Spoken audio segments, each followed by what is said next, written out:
일편단심의 신앙이라고 하는 제목으로 하나님의 말씀을 증거하도록 하겠습니다. 여러분, 우리가 신앙생활을 하는 그리스도인들 아니겠습니까? 신앙생활을 하는 사람들로서 가장 중요한 것이 있다면 무엇일까요? 한번 여러분께 질문을 드리고 싶습니다. 우리 신앙인들에게 있어서, 하나님을 믿는 자들에게 있어서 가장 중요한 것이 있다면 그것이 과연 무엇일까?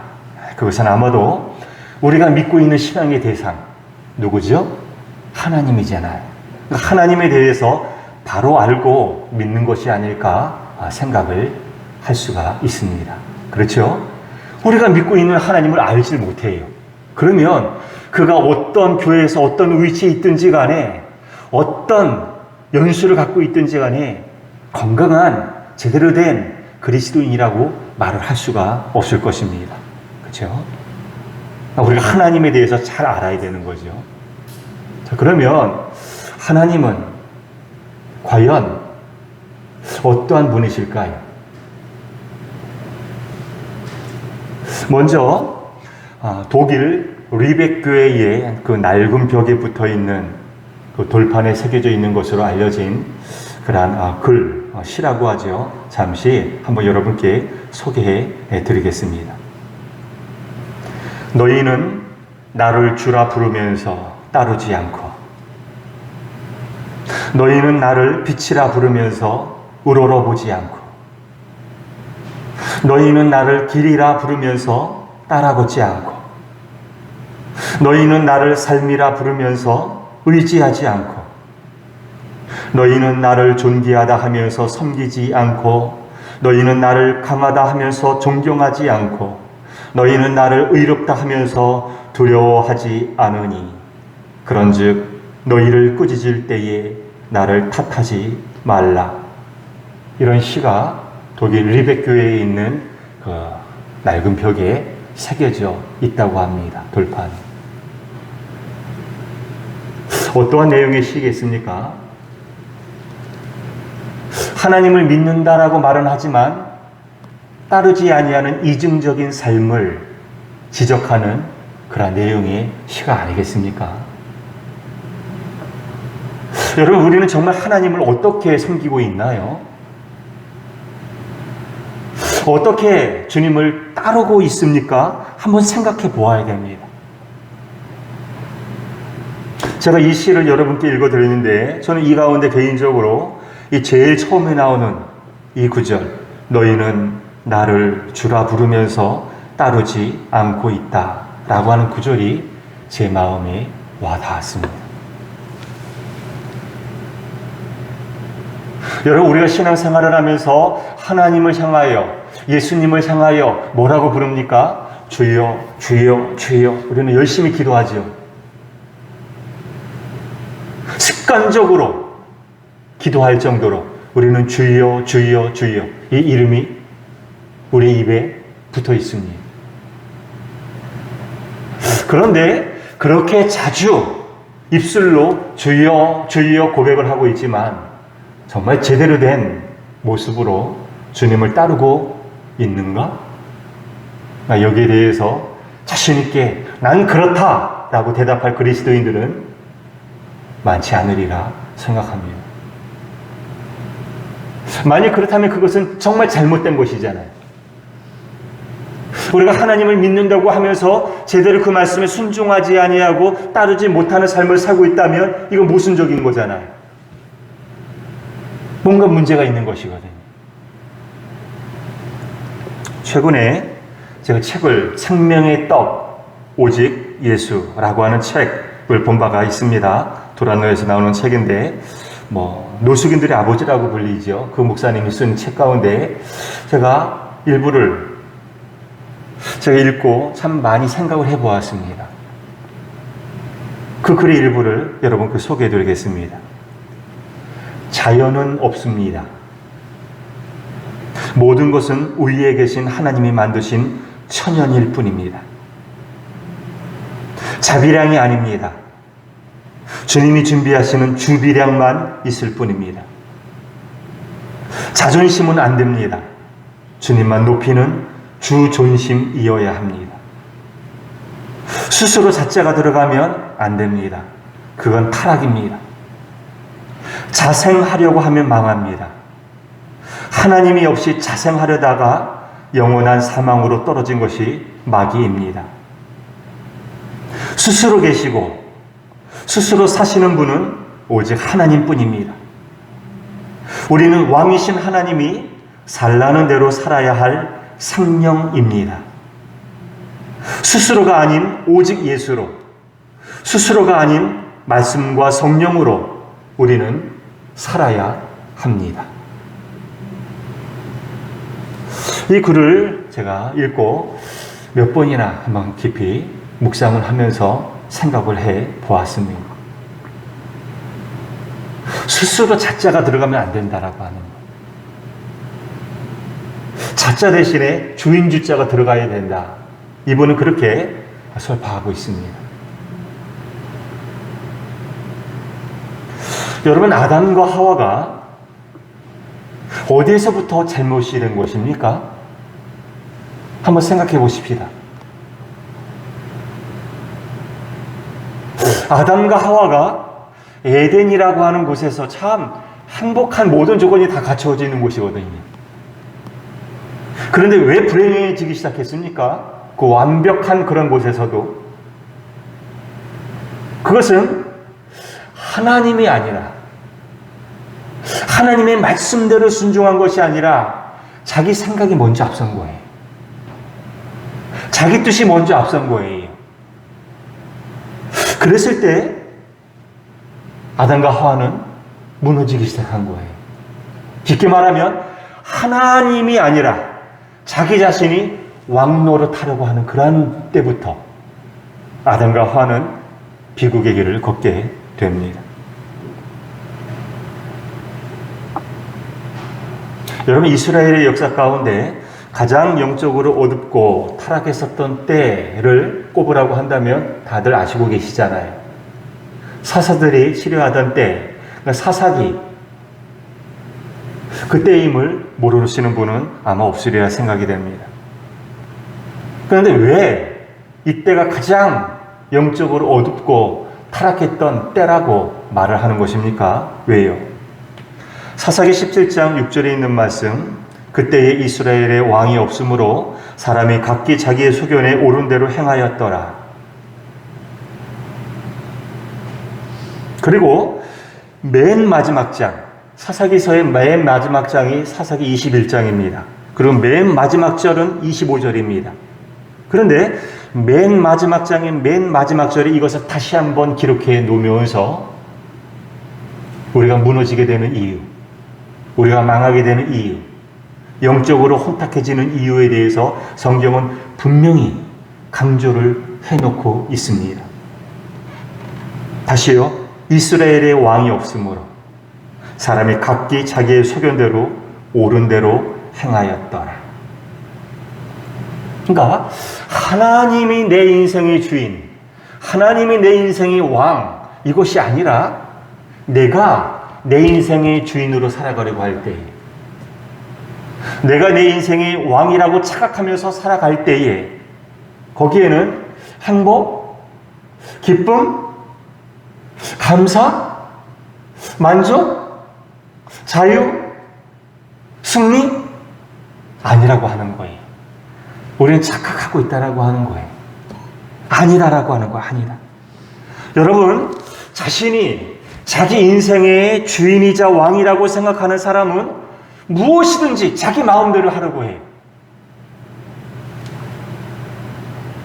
자기에게 해가 되면 얼마든지 다른 사람 해코지할 수가 있고요. 죽일 수도 있습니다. 아니, 자신의 생명까지 자기 마음대로 할 수 있다고 생각합니다. 여러분, 지금 내가 숨 쉬고 있다고 할지라도 내 생명이 내 것입니까? 내 가족, 내 집, 내 재산 다 내 것들입니까? 아니지 않습니까?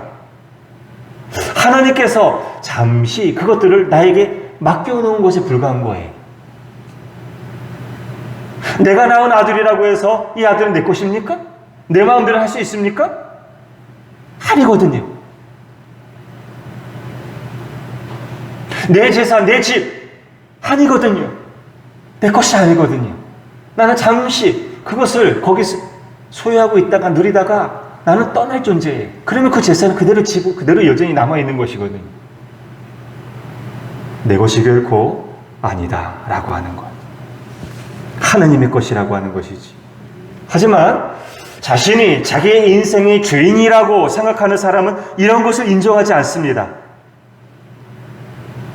그 결국은 어떻게 될까요? 자명할 뿐입니다. 불행이요, 비극일 뿐인 거예요. 따라서 우리는 매일매일 자문하면서 살아야 되는 거예요. 나는 누구인가? 나의 왕은 누구인가? 나의 주인은 누구인가? 이것을 스스로에게 물어보고 살아야 됩니다. 그런 의미에서 여러분께 이 시간 묻겠습니다. 사랑하는 여러분들이요. 여러분들의 왕은 누구이십니까? 여러분들의 인생의 주인은 누구이십니까? 분명한 답을 내릴 수 있기를 바랍니다. 자, 오늘 본문을 통하여서 여기에 대해서 좀 더 생각해보는 시간을 갖도록 하겠습니다. 오늘 본문은 다윗이 쓴 시라고 되어 있습니다. 그죠? 다윗이 썼어요. 다윗은 누구였습니까? 이스라엘의 왕이었어요. 유명무실한 왕이 아니었어요. 그것도 모든 백성들의 존경과 사랑을 한 몸에 받았다. 이스라엘 역사 가운데서 가장 훌륭한 왕이라고 인정을 받는 그런 인물이 바로 다윗이었습니다. 자, 이쯤 되면 얼마든지 어깨에 힘이 들어갈 수가 있을 거잖아요. 그렇지 않겠습니까? 저 같으면 그렇게 될 것 같아요. 모든 백성들이 다 우러러보는 거예요. 최고라고 인정해줘요. 교만해질 수가 있잖아요. 그러면 아닌가요? 사람은 그렇게 되어 있어요. 그런데 다윗은요, 자신을 높이지 아니하고 그런 상황 속에서도 유일하신 하나님, 여호와 하나님만을 왕으로 섬기고 있음을 우리는 본문을 통하여서 알 수가 있습니다. 1절에 있는 말씀 한번 보겠습니다. 1절 같이 한번 읽어볼까요? 왕이신 나의 하나님이여, 내가 주를 높이고 영원히 주의 이름을 송축하리이다. 잘 보십시오. 다윗이 누구를 가리켜 왕이라고 하나요? 자신인가요? 아니라고 하는 거예요. 왕이신 나의 하나님이요 하면서 하나님만이 진정한 왕이심을 고백하고 있어요. 많은 성경학자들이 이 시가 언제 지어졌을까? 연구에 연구를 거듭한 거죠. 언제 이 시를 지었을까, 다윗이? 아마도 인생의 노년기에 이 시를 지었을 것이다. 성경학자들은 여기에 대해서 이유를 다는 사람이 없습니다. 인생의 노년기, 특히 노년 시기 중에서도 죽음을 목전에 든, 아마도 다윗의 마지막으로 다윗이 지은 마지막 시가 바로 이 145편이 아닐까, 그렇게 뜻을 같이 하고 있습니다. 왜냐하면 이 시편을 끝으로 성경에서는 다윗의 시라고 표기하는 시편이 없기 때문에 그렇습니다. 그러니까 다윗이 지은 마지막 시가 바로 이것이 아니었을까, 그렇게 생각을 하는 거예요. 게다가 이 시의 내용 또한 지나온 삶을 쭉 되돌아보는 거예요. 여러분, 사람이 죽을 때 자신이 살아온 삶을 한 번쯤 되돌아본다 그러잖아요. 자신이 살아온 삶의 과정이 파노라마처럼 쫙 이렇게 펼쳐진다고 그러지 않습니까? 그러니까 이 시를 가만히 보면 자신의 지나온 삶을 되돌아보면서 하나님께서 행하신 일들에 대해서 지금 감사와 찬양을 드리는 형식으로 되어 있음을 알 수가 있습니다. 또 여러 곳곳을 통하여서 13절 같은 데 보면 이 다윗이 이 땅이 아니라 하나님 나라를 소망하고 있는 모습이 역력히 보이고 있거든요. 이런 점을 들면서 학자들은 그렇게 주장을 하는 거예요. 다윗이 마지막에 지은 시가 바로 시편 145편일 것이다. 대부분의 성경학자들이 여기에 동의를 합니다. 충분히 일리 있는 주장이라고 봅니다. 이렇게 볼 때에 다윗은 젊었을 때나 아니면 나이가 들어서 죽음을 목전에 든 그 노년의 마지막 황혼기, 그때이든지 간에 젊었을 때부터 죽을 때까지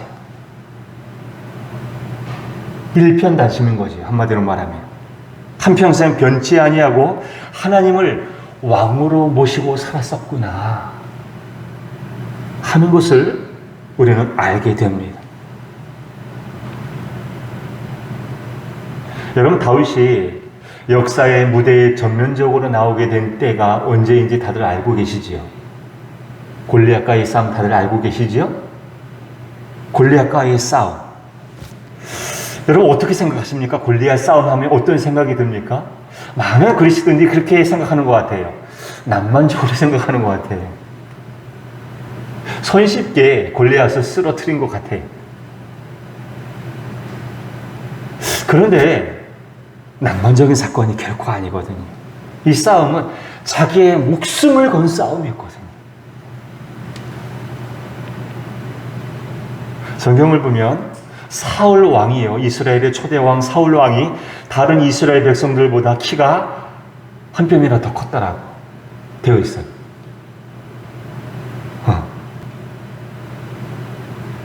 다른 사람보다 어깨 위에 있다고 했어요. 그러니까 사울도요, 조금만 사람이 아닌 거예요. 거인이라고 보면 돼요. 사실 사울도 이렇게 보면 다른 사람보다 머리가 하나가 더 있는 거예요. 어깨 위가 더 있는 거예요. 그런데 그러한 사울도 골리앗과 싸우지 못했다라고 되어 있어요. 성경. 아무도 골리앗과 싸우려고 나가는 이가 없는 거예요. 그러니까 골리앗은 그 정도로 사울조차 감당할 수 없을 정도의 위압감을 주는 거인인 거예요. 공포의 대상인 거예요. 그런데 다윗이 그런 골리앗을 향하여서 달려나가거든요. 그냥 단순히 돌멩이 하나 던지고 쓰러뜨렸나 보다, 이겼나 보다, 이게 아니에요. 죽음을 각오하고 다윗은 골리앗 앞에 선 거예요. 그리고 달려나가는 거예요. 그때 다윗이 한 유명한 말 다들 기억하고 계시지요? 사무엘상 17장 45절에 있는 말씀 아니겠습니까? 다윗이 블레셋 사람에게 이르되 너는 칼과 창과 단창으로 내게 오거니와 나는 만군의 여호와 그분의 이름 곧 네가 모욕하는 이스라엘 군대의 하나님의 이름으로 내게 나아가노라. 이 고백을 보면은요, 다윗이 하나님을 왕으로 모셨음을 알 수가 있어요. 만군의 여호와라고 하는 뜻은 어떤 뜻이 있느냐 하면 오직 여호와 하나님만이 가장 높은 통치자, 이런 뜻이거든요. 다윗은 역사의 무대에 나올 때부터 먼저 이러한 의식이 있었던 거예요. 여호와 하나님, 그분은 만왕의 왕이시다. 이것을 먼저 고백하면서 인생의 무대에 나왔다라고 하는 거예요. 여러분, 시간이 흘러서 우여곡절 끝에 다윗이 사울의 뒤를 이어서 이스라엘의 왕 위에 오르게 됩니다. 그 이후에 다윗은 살아가면서 치명적인 실수도 저질렀고 돌이킬 수 없는 죄도 짓게 됩니다. 아시죠? 그러나 다윗은 그런 중에서도 끝까지 하나님의 이름을 붙들었다라고 하는 거예요. 이게 중요합니다. 우리가 왜 넘어지지 않을 때가 있겠습니까? 다 넘어져요. 다 실수예요. 저도 여러분들도 다 마찬가지예요. 그러나 중요한 것은 무엇이냐면 끝까지 하나님의 이름을 붙잡을 줄 아는 것. 여러분, 사울을 보십시오. 사울은 하나님의 부르심을 받았을 때에 그 첫 마음을 잊어버리잖아요. 나중에 교만해져서 하나님의 이름을 붙들지 못해요. 그러나 다윗은 그게 아니에요. 끝까지 하나님을 만왕의 왕으로 모시면서 그 이름을 붙들었다라고 하는 거예요. 여러분, 우리도 그래야 되는 줄로 믿습니다. 우리 역시 변치 않고 하나님을 왕으로 모시면서 그 이름을 붙드는 삶을 끝까지, 어느 한 인생의 시기만 아닌 거예요. 내가 10년 전에 열심을 냈는데 잘못된 거예요. 지금껏 계속 이어지고 앞으로도 이어져야 되는 거예요. 끝까지 가야 되는 거예요. 끝까지. 왜 그랬습니까? 왜 우리가 하나님만을 끝까지 붙드는 삶을 살아야 될까요? 왜? 하나님만이 영원하신 분이시기 때문입니다.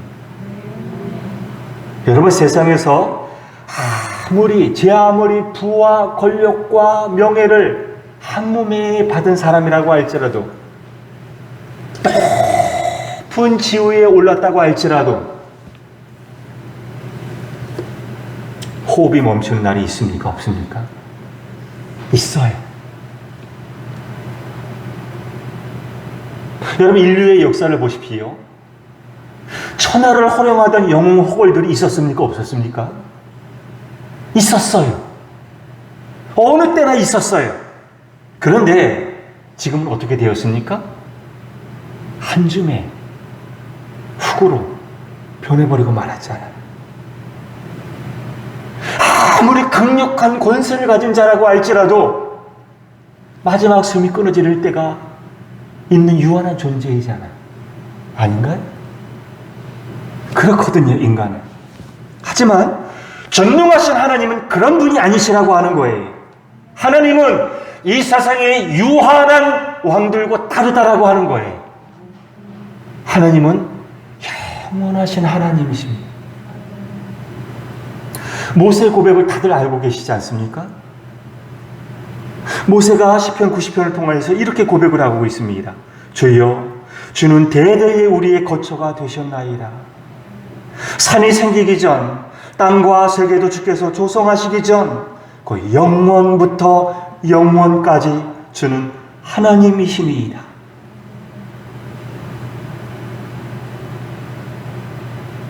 모세도 얼마나 선이 굵은 인생을 살았던 인물이었습니까? 이스라엘 백성들이 모세를 하나님처럼 여겼어요. 떠받들었습니다. 가장 위대한 선지자로 꼽히는 인물이 모세였어요. 그러나 그 모세도 뭐라고 고백을 하고 있습니까? 하나님을 가리켜서 영원하신 하나님, 만왕의 왕이신 하나님, 유일하신 왕, 이것을 인정하며 살았다라고 하는 것을 우리가 그의 고백을 통해서 알 수가 있습니다. 그렇습니다. 하나님만이 유일하신 왕, 영원부터 영원까지 계시는 왕 중에 왕이신 줄 믿습니다. 아멘이신가요? 말씀을 맺겠습니다.